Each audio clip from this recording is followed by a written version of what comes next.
Welcome back to another edition of VADA Live. I'm your host, Dan Kerrigan. Well, today we're joined by Steve Greenfield, who's a general partner at Automotive Ventures. And Steve, we're here to talk about really what is hot right now, the current market, what dealers need to know about trends, we'll say, tariffs and tech. It's a little tough to say off the top, Steve, but anyway, that's what we're diving into here. Welcome to VADA Live. Dan, it's always good to catch up. Thanks for having me. Pulse check, Steve, if we can start right there. I mean, what are you seeing in the market right now? How are the economic headlines impacting everything? Let's just dive right in. Yeah, I think it's a lot of uncertainty. At the start of the year, dealers were very, very optimistic. Now there's definitely more of a tone of caution. We're worried about the consumer. It all starts with the consumer. And will consumers start to slow down for the remainder of the year? Many of the economists are speculating there could be between a $1.5 to $3 million reduction in the sales rate for new vehicles. That will cascade to used vehicles. Who knows? It's still early in the year. I think we're all still optimistic and keeping our fingers crossed, but it looks like there may be some headwinds in terms of the automotive industry for the remainder of the year. And I wanted to dive into something too right off the top. What should dealers watch out for in terms of buying habits over the next few months? I know there have been some fluctuation there, maybe perhaps a spike even as recent as a few weeks ago. Yeah, I mean, we saw this, right, leading up to the end of the quarter, where we had a lot of folks in anticipation of higher tariffs and what the impact that might have on new vehicles, getting ahead of it. And we had, a record month with a record SAR back in March. I think, we're pulling ahead demand effectively, right? So even in a normal market, when you pull ahead demand, the rest of the year could potentially be softer. And then you have potentially a higher interest rate environment, higher MSRPs, a shortage of used cars potentially coming back within the auctions for various reasons. So, it could impact used vehicle prices pretty strongly as well. And, the combination of folks living in a higher, inflation environment, interest rates going up, and having a shortage of vehicles that are affordable could be a confluence of things, which just, has consumers hesitate, and hesitation is not good. And that might mean that we sort of slow down the sales rate on both new and used. And with tariffs, trade tension in the news, it's almost omnipresent now. This is more of a messaging question. And anything from your side, knowing what you know, and you should suggest for dealers to frame this to customers and staff. Any help there from your side? Well, the great thing is that, consumers won't be surprised. So you may have to bear the brunt of being the messenger of bad news if a particular model's, MSRP has gone up since the last time they looked at it, affordability challenges, et cetera. But I think dealers have dealt with this over the ages, but specifically since COVID. Consumers that bought during COVID, who bought, vehicles above MSRP are now back in the market. Often they're surprised that they're underwater on their vehicle. Interest rates have increased at the same time, and we've had MSRP inflation. So dealers have had to coach consumers off the edge anyway as they're getting back into the market. So this is nothing new. But I think the good thing is that it's top of mind for consumers in general. So as you're communicating it, just be transparent and, communicate that your automaker may be building vehicles or have parts outside of the U.S. Everyone knows in the news cycle about tariffs right now. So I don't think it's going to be a shock to consumers. I think transparency and the openness is probably the best policy with consumers. And I think you're going to get a lot of nodding from consumers that they appreciate that and that they can understand, because they're seeing this not only across automotive, but across other areas of their life and their pocketbook. That's a great way to contextualize that, Steve, too. We're not operating in a vacuum in a way that this is part of what the greater consumer knows, understands, and in many ways, auto is a really interesting part of that. For those who haven't lost sight of EVs amid all of this, anything from your side on what that may look like, what's top of mind, I guess, or should be from a market strategy standpoint? Well, luckily enough, the consumer-facing tax incentives for EVs, both new and used, have held so far. I don't suspect that they'll hold for the remainder of the year, so we're kind of waiting for that news to hit at some point. So for the time being, those consumers that want to buy EVs, there is still a little bit of stimulus. I think the breakaway success has been these hybrids, right? Non-plug-in hybrids. Toyota has emerged from all of this, as looking like the smartest, individual in the room, because they made bets a decade ago or more on the mild hybrids and non-plug-in hybrids. But that's the breakaway conversation for consumers. I think, listen, consumers, especially as times are tighter and they're more focused on their budget, they're going to be looking at fuel efficiency. And if you can sell to them a hybrid that doesn't have to have a plug, but is more fuel efficient, and they're at the gas station less. I mean, that's going to resonate with consumers. And nowadays, it used to be a sacrifice with hybrids. It used to be making a big trade-off in terms of power and performance, et cetera. Now these hybrids, these non-plug-in hybrids, perform very well. And the nice thing from a dealer, 3-4 years ago, Dan, we would have been on here really worried that with EVs, the dealer was going to see that consumer much less frequently in their shop for maintenance. And now with a hybrid, you're effectively doubling the complexity of the drivetrain, right? You've got the battery and you've got the ICE engine. So you're going to see these consumers regularly for maintenance, which I think is a really good sign for dealers overall, that EVs haven't been adopted as quickly as some had originally thought.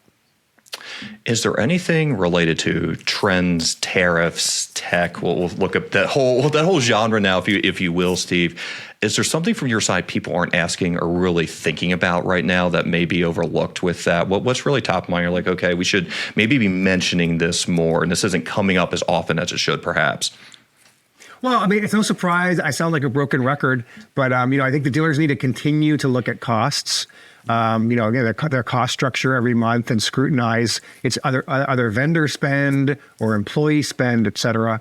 I think that we came off the sugar high in 2022 with this COVID fueled, profitability for dealers. And we're coming back down to what looks like more normal pre-COVID levels. Luckily enough, the average dealer is still performing much higher from a profit standpoint than they were pre-COVID. But, the dealers have to scrutinize every cost now and, work with their vendors to make sure that they're getting everything, all the value that they can out of every dollar they're spending with their vendors. Look at employees and look at retention and training. Also look at ways they can start automating processes to make their employees more efficient, to enable their employees to do more with less resources. And, at the end of the day, for every dollar that you're able to save on your monthly costs, that's one more dollar of profitability. And it also builds more resiliency and buffer in your system, right? So, I mean, if for whatever reason your automaker is getting squeezed from tariffs and MSRPs going up, and you have a sort of a shortfall in terms of new car sales as a result, then you can reallocate elsewhere if you've been really prudent with looking at your cost structure. You have written and spoken about the dealership of the future. To that end, what should dealers be doing now to prepare and position themselves for what's coming? Yeah, so I think there's controllables and uncontrollables, right? What you can't control is the product that your OEM is going to provide for you for new vehicles and what the tariff impacts are going to be for these OEMs. What you can control is used car operations. You can stock used vehicles that aren't necessarily associated with your brand. F&I, right? The back end of the vehicle transaction, making sure your house is in order there and everybody's trained up and you're maximizing your back end gross right now, especially in an environment where there's less regulation than there was in the previous administration. And then you've got your parts and service, right? So parts and service usually delivers more than 50% of a dealer's profitability for their operations. And right now, I mean, really focusing on your vehicles in operation and ensuring you're getting, customer loyalty to come back in and have those vehicles serviced at your store. I would be doubling down in terms of my focus on the controllable areas of the business. Whereas right now on the new car side, there's a lot of uncertainties really driven by affordability and tariffs. And there are things you just can't control in life, right? So dealers are very resilient, great innovators of the business model. And I think focusing on those areas that they can control, as they always do, but really doubling down on these areas where they have more discretion and control over both the revenue and the profitability across different departments within their organization. In embracing the new, are there any smart ways dealers can engage early stage tech and really just how to even invest in it? Well, Dan, that's a good softball. I mean, that's the business that we're in.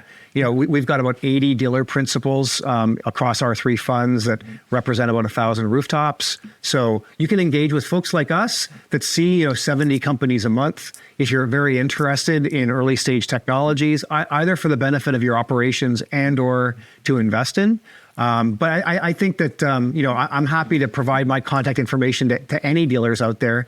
As you come across interesting vendors, self-servingly, I'm looking to make investments, but happy to, be a thought partner with you as you're looking at a new vendor that's come out and is making these promises to think through who else is out there that offers something similar, how unique this product is. And also, maybe most importantly, if we have other dealers that are investors with us that have tried the product, we're happy to also share contacts where they can get in contact with dealers that have been using the product to see if it works. But the great thing about this whole ecosystem, all you have to do is walk around NADA to understand it. There's no shortage of innovative entrepreneurs who are focused on building solutions to help dealerships, and so we're always continuously seeing new technologies pop up. But I'm happy to be a thought partner with any dealer out there that wants to ask questions about some new technology they're being pitched. Is there any question you're receiving just a number of times right now? What are you getting the most at this moment? Yeah, it's really around AI and what impact, should dealers be paying attention and what impact it might have on their operations. So we're seeing a lot of innovation, for example, in the inbound call area, right? So now you've got a number of different vendors that can be answering phones 24/7. I mean, the light version could be just after hours, but now many dealers are having that bank of automated phone robots effectively answering the phone 24/7. And if they can't deal with the questions, is my car ready? Can I schedule an appointment, et cetera? Then it can transfer it quickly and seamlessly to a human who can take over.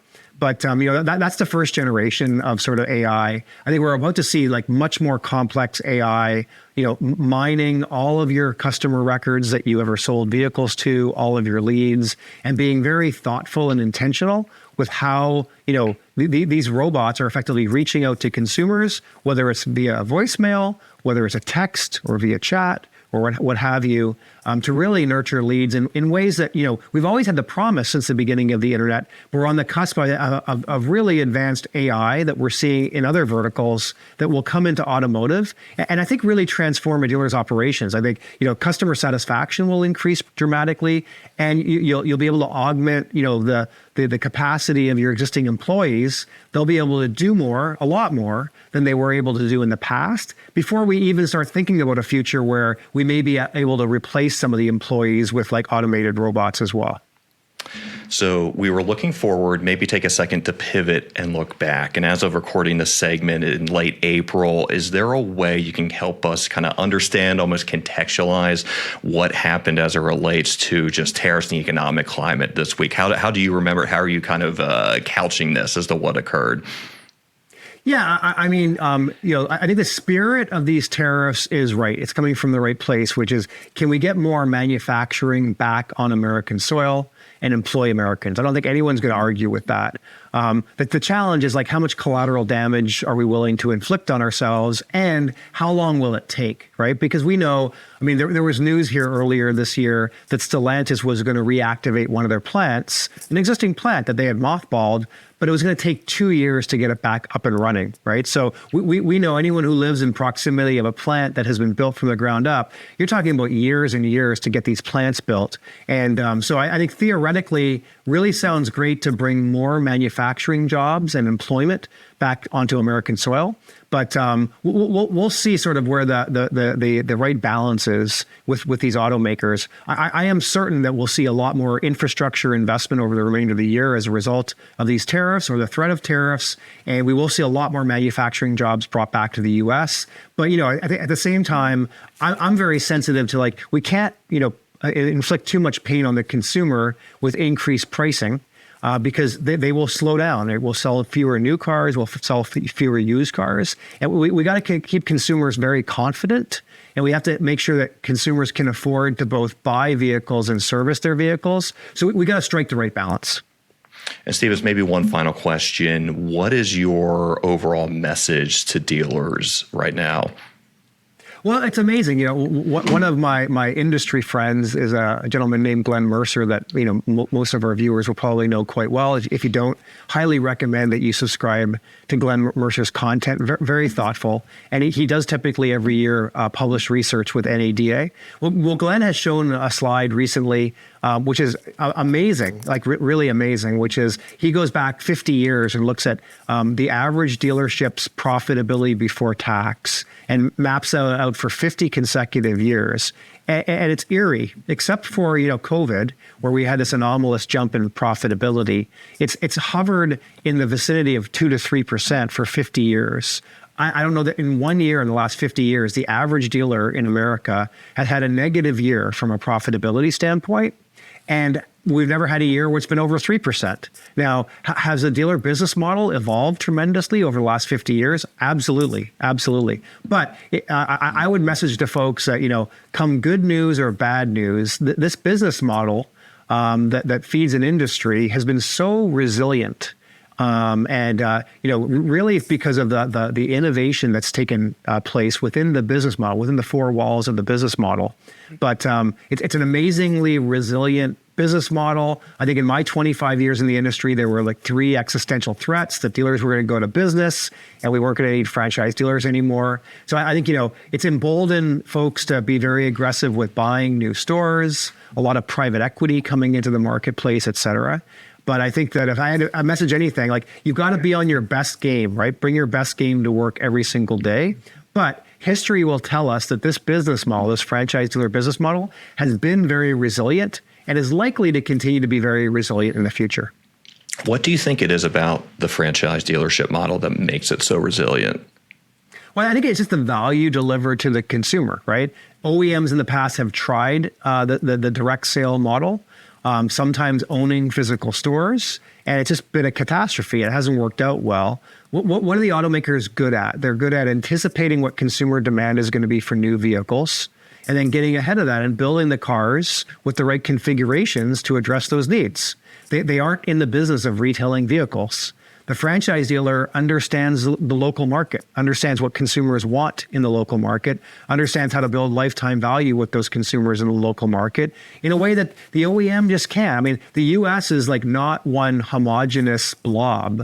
There are 50 different states, but even within states, things vary so much that the local dealer is attuned with what the local consumers' needs are. And if they're not, they don't survive. So it's very Darwinian, but the dealers understand how to retail and sell and support vehicles in the aftermarket. The OEMs build cars that consumers need. It's a nice symbiotic relationship that has proven out, over the last 50 to 100 years. And I think it's been a testimony to the resiliency and the value that dealers provide because they are enhancing the OEM's product in the minds of the local consumer. Well, Steve, really appreciate your time. You've been hearing from Steve Greenfield, who is a general partner at Automotive Ventures. We are talking trends, tariffs, and tech. You're watching VADA Live. I'm Dan Kerrigan. See you next time.